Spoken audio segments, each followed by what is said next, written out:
This is Creating Your Encore Career and Becoming a Silver Entrepreneur with your host, Lynn Freest. Lynn will share ideas and expert advice from people that are walking in your shoes and living their encore careers, where they want and at the pace they want. You'll start a company of one with confidence and knowledge to live a fulfilled life of freedom and ease. Lynn is a coach and leadership consultant whose mission is to show senior leaders and experts how to start something refreshing and new after a full career in the corporate environment. Hello and welcome to this episode of Creating Your Encore Career and Becoming a Silver Entrepreneur. Thanks for listening. With an encore career, the rewards are better than cold beer on a hot day. And you can be creating value in the world beyond just winning that next pickleball game. You can work when you want, where you want, and you can do the work you love. You can live your dream. So if you're ready to get started today, please contact me at lynn@lynnfreest.com. This is episode 190, and it's Scaling Your Business, a conversation with Ann Carden. Ann is an expert in her profession and a top business consultant and marketing and sales strategist. She has extensive experience in helping professional service entrepreneurs scale their business to high profitability and helps them identify their area of expertise and then how to build their business around it.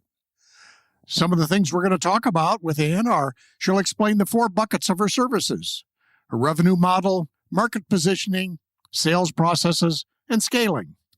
She'll also discuss how she developed her Expert in You method and the program that goes with that. In addition, she'll discuss how important it is to know the fundamentals of running a business, because it's also important to know when it's time to outsource tasks that you're not good at or you're not making money from.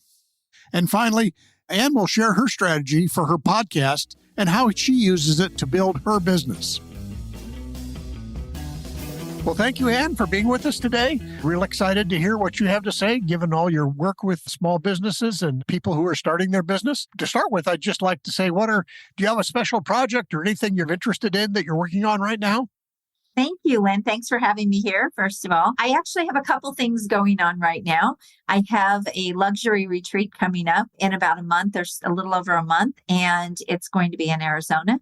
And we are working on people that want to scale their business into $250,000 to $1 million. So that micro business, helping them get the whole roadmap and marketing and everything in place.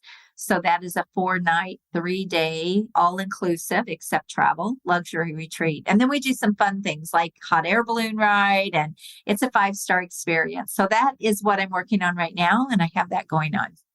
Oh, great. So maybe you could just give us an overview of the services and the things that you help people with. Sure, absolutely. So I mainly work with professional service entrepreneurs. That could be coaches, consultants, people that are in a small business, but they are really wanting to grow it, but they want to do it with high profitability. So I am all about streamlined, but I help people instead of working sort of the middle of the market or the bottom of the market, I help them work at the top part of the market. So they're bringing in the best clients at the highest fees or best customers at the highest fees. And so that's my sweet spot. Well, great. As I think of that, and again, my audience is people who are wanting to start their encore careers and they're moving away from the corporate world and into this brand brave new world of entrepreneurship. What are some of the things you've noticed as far as people? I know you're going to work with them later on in their journey, but what have you noticed about how people start out?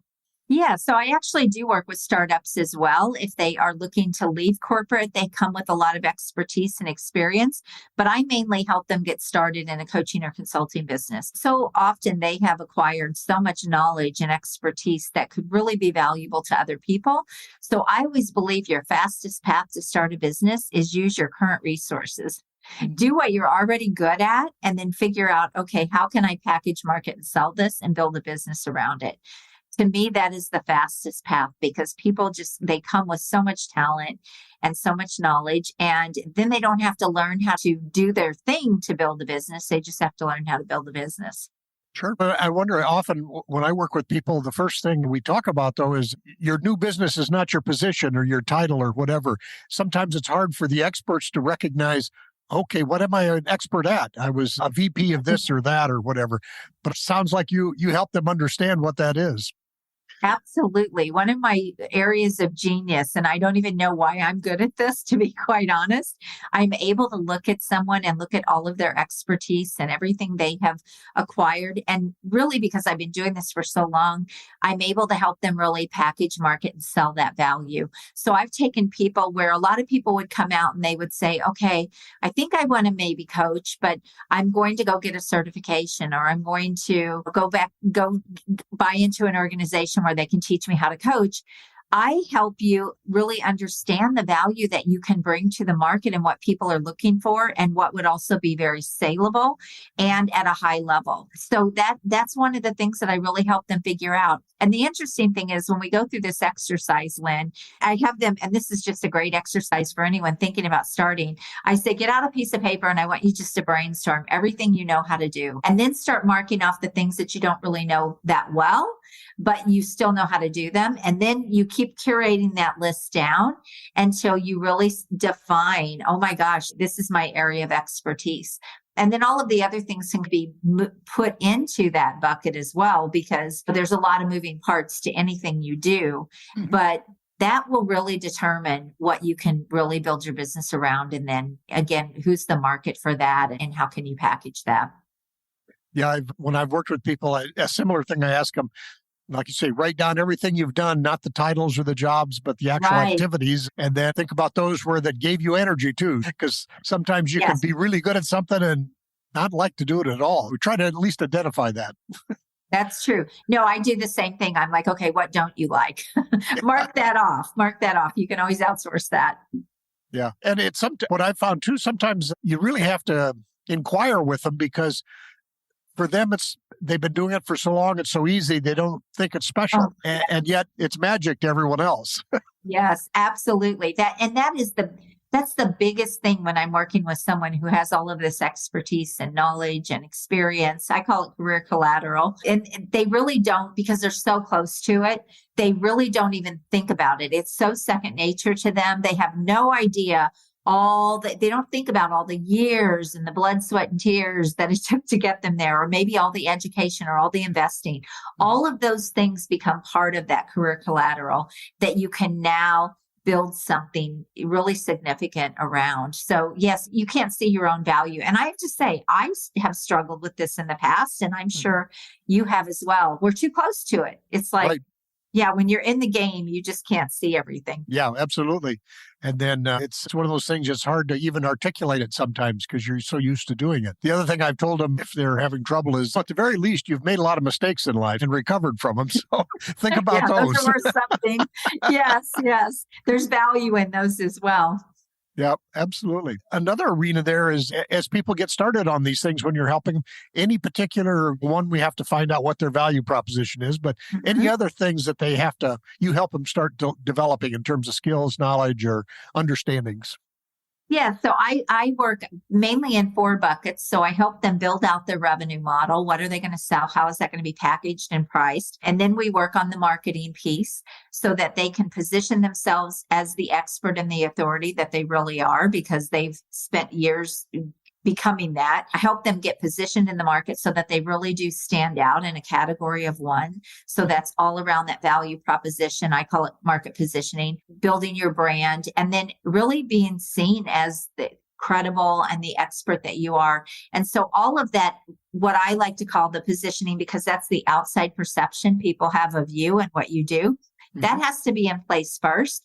But then, okay, who are going to be those ideal clients for you? Where are you going to find them? How are you going to reach them? So also having a clear marketing strategy that can help them get to where they want to go. And then how can you close sales? So the sales piece of it, helping them really streamline and simplify that sales process. And if their marketing is done right, it influences the buyer anyway. So they don't have to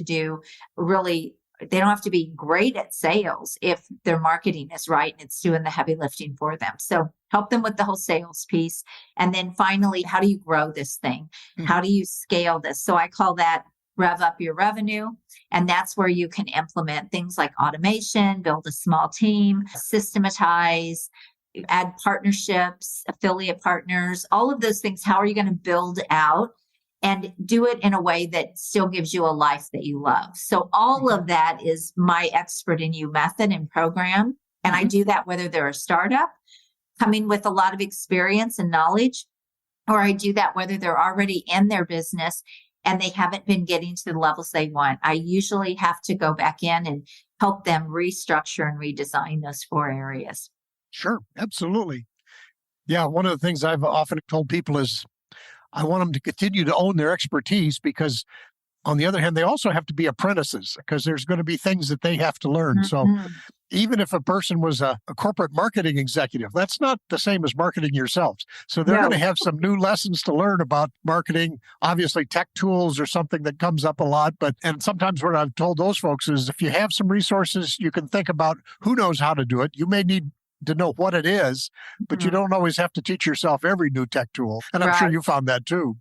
Absolutely. Yeah. Part of the problem with people coming out and trying to market is there's so many opportunities and so many ways they can go that a lot of times they really have a hard time knowing exactly what they should be doing.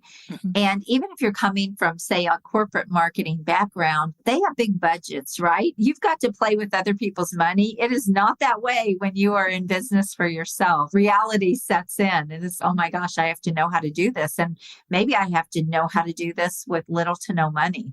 So those are all things that people have to learn. They have to learn how to market. They have to learn how to sell until they can get their business to a place where now they can get help to do those things. But I'm a believer, those are skills you need to learn if you're going to be successful in business. Sure, absolutely. Yeah, very much so. Now, I was thinking too, as you started your own business, was there a particular sequence or progression of those things as you developed them for yourself? You said you start with the value and then you go into the marketing and then in the sales. Is that kind of the path you followed? Yes, but I really went down a lot of rabbit holes when I started in this industry, which is why I wrote my book. I was so frustrated. So my Expert in You book was really written because I was so frustrated with what I saw in the industry and the way people were being taught to build their business. It's like people were being taught to scale their business before they even really had a business established. And so I was taught the same thing, or I was taught to bring in very low value clients or bring them in and not charge them anything. And then as I got them results, I could then get paid. All of those strategies are broken strategies, in my opinion. They keep you broke as a coach, and most coaches burn out before they even get any traction. I was seeing all of this go on in the industry.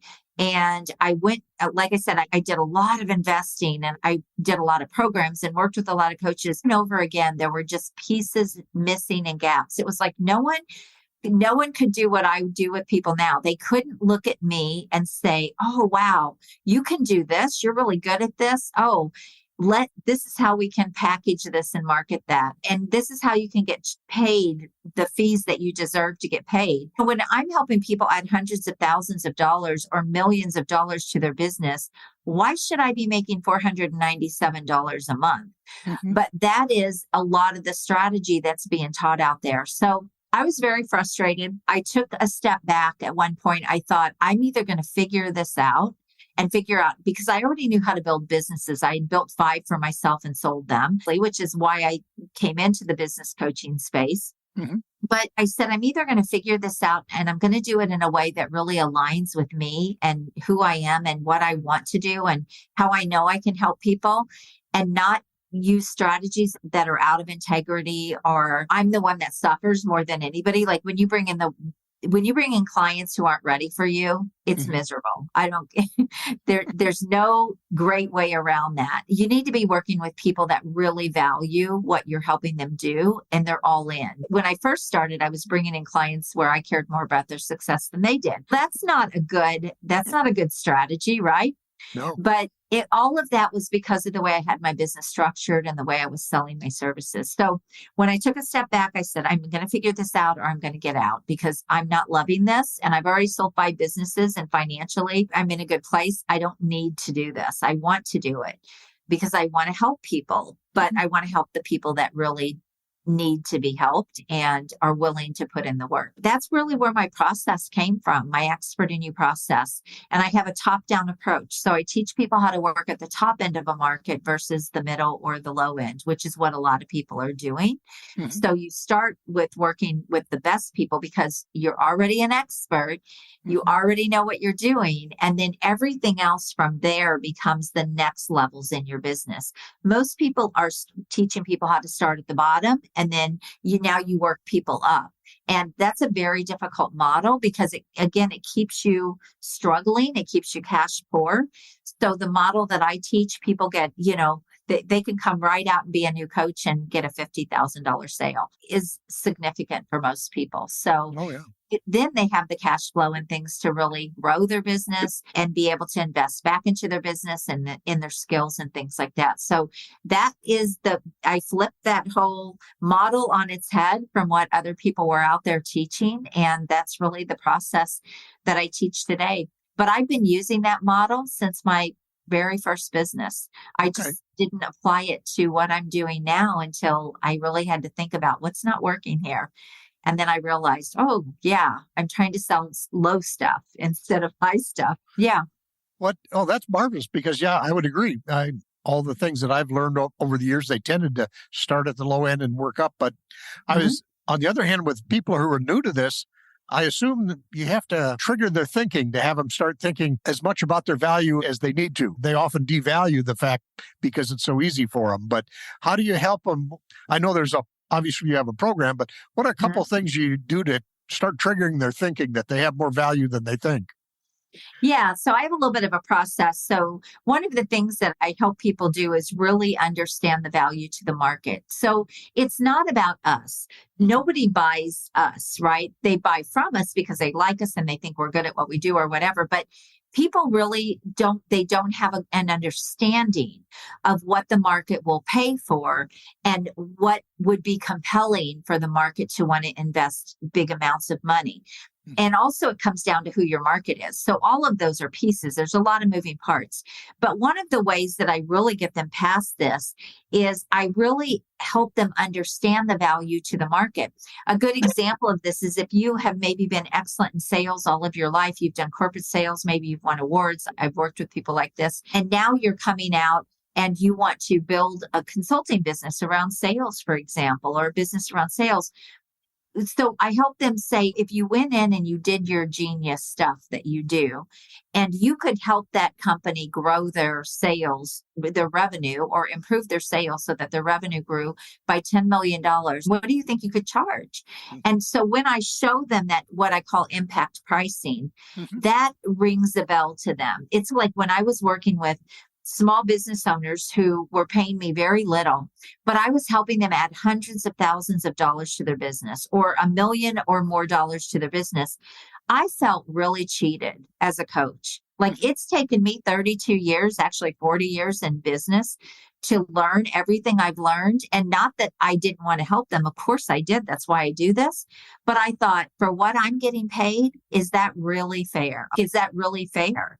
Right. And so that was my frustration with the industry. I thought, oh my gosh, if I would have had somebody that I could have paid a few $100s to that could have helped me out $1 million, I would have been all over that. So it was understanding that I said, yeah, I'm able to do more for people, and it needs to be fair for both parties, right? I'm helping them move years ahead a lot of times very quickly. So it needs to be a win-win for both people.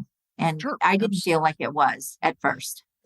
No, absolutely. I can see that where I've heard it described as also value pricing, but the whole idea is, like you say, impact that you're going to have on them as an individual consultant. I can't be feeling that I'm a nonprofit provider Exactly. when in fact I'm helping others make a lot of profits. Yes. Yeah, I get a lot of, you probably have too. We get approached and people say, can you just work with me for free? And again, I was taught that strategy, but again, you're the one with all the investment and the risk. People have to also be invested in their success. And if they're not willing to do that, first of all, you're really devaluing what it is you do. And you're really making yourself look like you're not very good. So pricing, it's just pricing is a perception thing too. And people need to understand that. So if you're priced too low, I had a client that was charging $3,500 for something. And then she had an opportunity. We had just started working together and she reached out and she said, this is what they want. I'm going to charge $10,000. And I said, oh no, that's a $50,000 offer. And so I worked her through that process. She went back and closed him for $50,000. And she said, Ann, if I would have offered them 10 for 10,000, they wouldn't have done it. She said they wouldn't have thought I was very good. So there's this perception as well. When you price according to the value that you can bring to your clients, to your customers, they will also, then it will make you look like you're good at what you do. So a lot of people, you'll repel people a lot of times if your pricing is too low. And that's what I was doing. I was attracting the wrong people because of the pricing and the packaging and everything that I had. Yeah. And I think whether I was coaching in my corporate life or whatever, it always helped if people had either money or some other skin in the game. Yes. People, if it's quote free, then nobody values it. But if they've got to make an investment, then all of a sudden they're a whole lot more engaged and you can help them just so much more. That's absolutely right. And there are ways to do free things. So the thing is, I do a lot of free. I put a lot of content out there. I run free virtual workshops where we invite people into the room. I get a lot of my clients that way. But it's the process that we have that makes them really pay, even though they're not paying financially, they're still paying with their time. So if I'm working with someone and they're taking 3 hours out of their business to be in my virtual workshop and they're present and they're in there and they're getting that value, they still have skin in the game because that is something else they're taking themselves out of their business for. So there are ways that people have to pay. But if anybody could come into my workshops, we vet them. They have to apply. So there's this whole process. So when they come in, they are really eager and excited to be there. And they know that it was a gift really that they were invited to be in that workshop. So you can do free, but you've got to have the right process to do that. Yeah. So. Yeah, that whole idea of having people apply, a good friend of mine uses that extensively. But I think that, again, that means they've had to take some effort, whether even if it's only mental effort, That's to right. actually think through some things. Plus, you can, during an application, you can clue them into what's your pricing. If people say that's not for me, great. Then you don't have to waste any more time. Yeah, absolutely. I'm a big believer in leveraging time and being efficient in your business. And you do not need to be speaking to people who have no money to invest. They're not in the right place to invest. You can't help them. Why would you want to spend your time talking to people? I don't mean that to sound wrong, but I'm just saying from a sales point, it's just inefficiency for your time and it's not going to go anywhere. And most of the time, those people are also looking for just free, and I don't work for free. I give enough free away that I'm not going to sit on a phone call with somebody if they're not serious about wanting to invest. Sure, absolutely. Yeah, and like it's, I've often seen too that people that the more they pay, the better client they are, quite frankly. 100%. I will say that all day long. Yes. So I know also that you help people scale. So now some of the people that I'm working with or talking to in this podcast, some of them may be thinking about what happens, what's different when I start to scale off that 250,000 to go up, as you said, to $1 million or more. What are some of the key things that differentiate the startup business with the scalable business? Yeah. So several things. First of all, when you're wanting to scale, you have to remove yourself from everything, right? And from a lot of the things going on in your business. So you're going to have a small team or some sort of help that can help you continue to bring in clients. For example, marketing. You're going to have a marketing system that is working, that is predictable and consistent, and it can consistently feed your business the right people. And what is that marketing strategy that you're using, that you're feeding people into? That could be a lot of things. It could be a live workshop. It could be a webinar. It could be a call with you. It could be a lot of things, but what are you trying to feed people into? And so you have to have a marketing system. But then you also have to have more than one offer typically.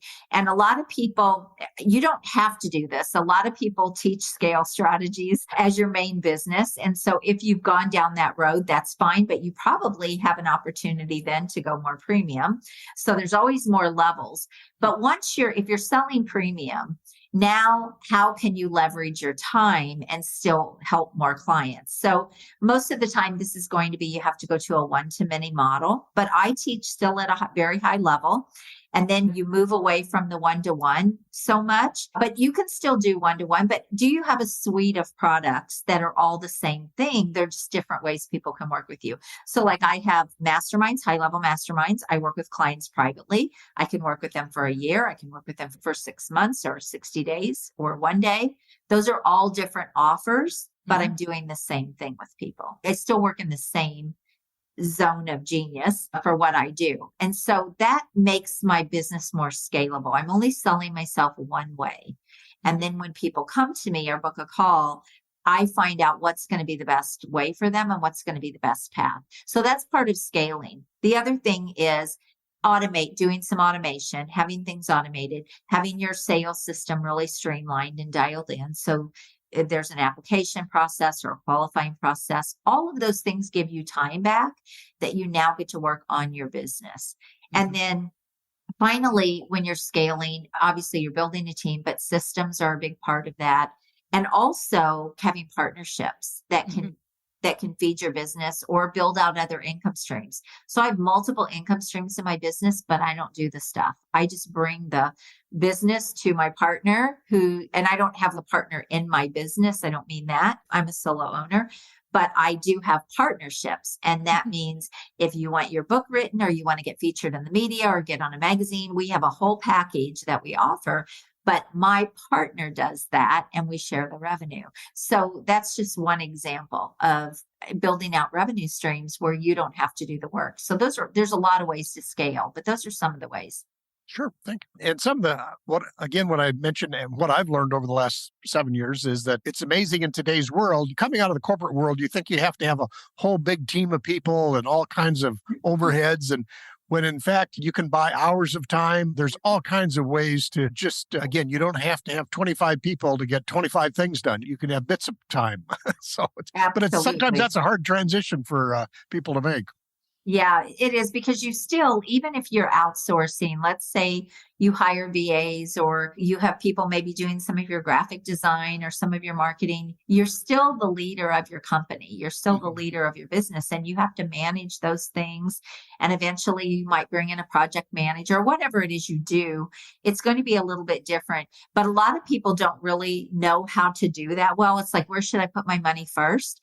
I see a lot of people put their money into administrative help, which might be necessary, but it might not be necessary. You might need to put more money into having someone help you market so you've got consistent leads. So it's going to vary. And a lot of people don't really know what's the right way here to spend my money and what do I invest in first? And so all of those things are parts of building a business, because it isn't just building a business. It's building a profitable business. Right. It's building a business that makes money and you can keep a lot of the money you make. Absolutely. Yeah, it was one of the things that when I started the podcast, I kind of did it my own for a little bit, but then I found somebody who was much better at it than I was as far as actually producing and cleaning up the sound and stuff like that. I could have tried to learn it myself, but I was probably only ever going to be mediocre at it, whereas he was outstanding. And that allowed me to take that hour or two a week and spend it on things that I'm really good at. So Yes, absolutely. You don't have to be good at everything. Okay, you want to do a podcast or you want to write a book. I don't have any desire to teach people how to write books or to teach people how to do the back end stuff of a podcast. I have partnerships for those things. I do think it's important that you know how to do the fundamentals in your business. So you have to know how to market. what's going to bring in the leads that you want. You have to know how to sell. You have to know how to run your money. You have to know, how to build a team of the right people that can help you. So you have to know those foundational pieces. And I don't think you should outsource any of those things until you have a good understanding and you have things working, especially when you're getting started. But you don't have to do everything in the marketing. You don't necessarily have to learn how to run YouTube ads, and you don't necessarily have to learn how to run Facebook ads or do the back end of a podcast. You just have to know what you're trying to get those things to accomplish, and you have to have the right pieces in place so that they're working. That's the main thing. It sounds like, too, as I listen to you talk about the scaling and stuff, it's also, can you step away from running your business? In other words, do you have the people that can run things so that you can just, again, do your zone of genius? So that's what I'm hearing. Is that a reasonable way to think of it? Or Yes and no. So this business is very different for me because of the stage I am in my life. So there's a lot of ways that you can build. A lot of people build coaching companies or consulting companies, and they build people under them, and they don't do any of the work. They just run the company. That's one way you can do it for sure. The way I have chosen to do it is I still really love, because I only work with so many clients because I work at a higher level with premium clients. I still love working with them. That is what lights me up. I still love building my brand. I love speaking. I love podcasting. I have my own show as well. I love to do the things that I love to do. And so I want to continue doing those things. So in that sense, yes, I am still somewhat the center of my business, but I do have a team of people that help me in other areas. So I don't do my own podcast stuff. I don't even know how to do that. I have someone that helps me. I have VAs. I have people that help me do marketing to feed my pipeline. So I have other things in my business that take me out of all that daily hustle and grind. And I get to do the things that just really light me up, which is working with my clients and helping them be successful and all the fun stuff, in my opinion. But you don't have to do it that way. There's, like I said, it really, what aligns with you and how do you want to build your business? And if you want to sell it at some point, then that's a whole nother strategy that you have to. But the main thing is to think about, what is your vision for your business? What do you want from it? And a lot of people don't even think about that. And that will determine exactly what you do in your business, and the actions that you take and the help that you hire will determine all of those things when you know what you're trying to accomplish. Yeah. And in this arena of the Encore career, people, even though they know they want to keep working, they want to do it, but they still have to have, when I say something like, do you have a 10-year plan? They go, well, I said, well, you may have 10 or 20 years that you could do something, but you might change what you want to do as you get farther into life. Yeah, I think everybody needs to be thinking a little farther ahead than, how do I just make a really big, splashy business right now? Right. Think about what you want to do down the road too. Yeah, absolutely. And I will tell you, in all of my businesses, when I started them, I shouldn't say that in all of them. The first two, I didn't really have a big vision. I just knew I was going to do my thing and I was going to get paid to do my thing. And it was through that whole evolution of building both of those that I really understood that you really can build wealth with a business, and it can set you up financially to really have a great future. It can change your life. And so now even though I'm at a different place in my life, I probably won't sell. I'm not looking to sell my coaching business, so I'm not building it that way. But I do love to open up people's minds that there is that opportunity if you want to do it. And if you've never done that before, this could be your first business to build wealth. In coaching and consulting, fortunately, and the people that I work with, because they can get paid so well, they can often put away a lot of money, or they can reinvest it into other things. And so they're building wealth that way. So there's a lot of ways to do it, but I think a lot of people just don't even think like that. And it's kind of a shame. A lot of people get into this industry and they just want a paycheck, or they just want to replace their corporate income. Oh my gosh, that kills me. Why would you want to go from a cushy job, even though it might have been hard, to now being an entrepreneur? I always say you don't want to work 40 hours for someone else so you can work 100 for yourself. Doesn't make any sense, but that's the reality when you're starting. Oh, absolutely. Yeah. The good news is you can do anything. The bad news is you got a really bad boss yourself. That's true. That's true. And a lot of times we're our own worst enemy. Yeah. But So yeah, it's a very different world for people going from corporate to entrepreneurship. And so they have to realize I've said that to clients too. Something's not happening. And I say, okay, tell me exactly what you are doing. And how many hours did you actually work on your business yesterday? And so there's always this, I said, look, or something comes up, a life thing comes up, and all of a sudden their business, they just stop. Everything stops. They stop their activity, they stop everything. And I said, look, part of entrepreneurship is you get to have some freedom and flexibility in your life. Freedom doesn't mean you don't work. It doesn't mean that, right? It just means you can choose to work in the middle of the night or early in the morning. It doesn't always have to be during work hours. But I said, if you had to go to your job and you were in the same situation, this happened, would you go to your job? And they said, yeah. And I said, would you still expect to get paid? And they say, yes. And I say, then why would your business be any different? Right. So they don't think about it that way sometimes. No, absolutely. Yeah, I've had people challenge me saying, be sure you've got a business and not a hobby. They're different. That's right. That's right. A wannabe, but like we call them wannabepreneurs. Yep. Yes, there's a lot of that. Yeah, absolutely. Ann, thank you. It's been a very rich conversation, and I sure appreciate it. Anything that I forgot to ask you today? Oh my goodness. No, this has been a great conversation. I love talking business. I could talk about it all day. No, the only thing I think I would probably just leave people with is, gosh, capitalize on, you have opportunity. You have opportunity and people need what you have. There is a market for what you have maybe spent years building up. Don't just let that go. You can monetize that. And you can impact people in the same process. Yeah, absolutely. And in the research I've done, quite frankly, the economy needs the experience. We really can't afford as an economy to have 20% of our workforce just sitting on the sidelines, as it were, when they've got all this experience. It's not only for you, but it actually benefits others if you participate. It really does. And even the consulting industry, it's over $200 billion a year.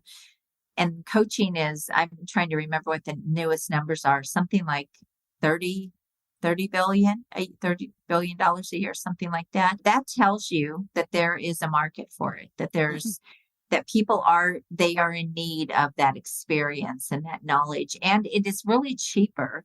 It's really less, I hate to say cheaper, but it's really less expensive for a company to bring in a consultant who is an expert and can be a strategic partner or strategic advisor and have outside eyes and expertise than it is to keep hiring employees. And so I think that's a big reason as well why consultants and coaches but it could be any kind of professional service business, but there's just a need for it. Sure, absolutely. Well, again, thank you, Ann, and we'll include the links to your website and any other links that you want us to share, so they'll be in the show notes. And again, thank you very much, and we'll maybe talk again sometime. Thank you for having me. It was my pleasure. Again, many thanks to Ann for sharing her knowledge, wisdom, and expertise. Some of the things we talked about were she explains the 4 buckets of her services: revenue model, market positioning, sales process, and scaling. She discussed how she developed her Expert in You method and program. She discussed how it is important to know the fundamentals of running a business, and it's also important to know when to outsource tasks. And finally, she shared her strategy for her podcast and how she uses it to build her business. We'll have Ann's contact information and a link to her free class in the show notes. So with an Encore career, the rewards are great. You can be creating value in the world beyond just winning the next pickleball game. You can work when you want, where you want, and do the work you love. If you're ready to get started today, please contact me at lynn@lynnfrias.com or head over to lynnfrias.com, listen to a few of the podcasts, and get on the email list. Thanks for listening, and we'll see you next time.